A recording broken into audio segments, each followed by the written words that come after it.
পৰা আছোঁ মোৰ নতুন এটা ভিডিঅ' লৈ এতিয়া টমটমখনি লৈ মানে আহি গ'লোঁ অলপ বহুত দিন চলা নাই টমটমখন যিহেতু চলাওঁ বুলি আহি গ'লোঁ লগতে এটা নতুন মোবাইলো ল'লোঁ যিহেতু কালি পৰহি মানে সেইটো কাৰণে ভাবি গ'লোঁ আহি গ'লোঁ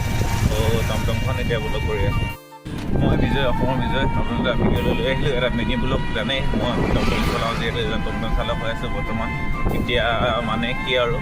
কিবা এটা কৰ্ম কৰি হ'লেও খাবই লাগিব আৰু যিহেতু বহুত দিন ভিডিঅ' অহা নাই আজি ভাবিলোঁ মোৰ টমটমখনিকে অলপ ৰিভিউ দিওঁ বুলি ইয়াত দেখিছে খালী খালী আহি আছোঁ মানুহ চানুহ নাই পূৰা মানে খালী খালী আৰু এতিয়া 3মান বাজিছে আহিছোঁ কি হয় চাম লাইনত আৰু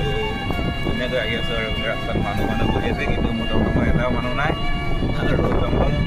চলালে কিমান কষ্ট সেইটো চবেই বুজে বাইদেউ আহিব নেকি মূৰত মানুহ চলা নাই খালী দেখিছে নাই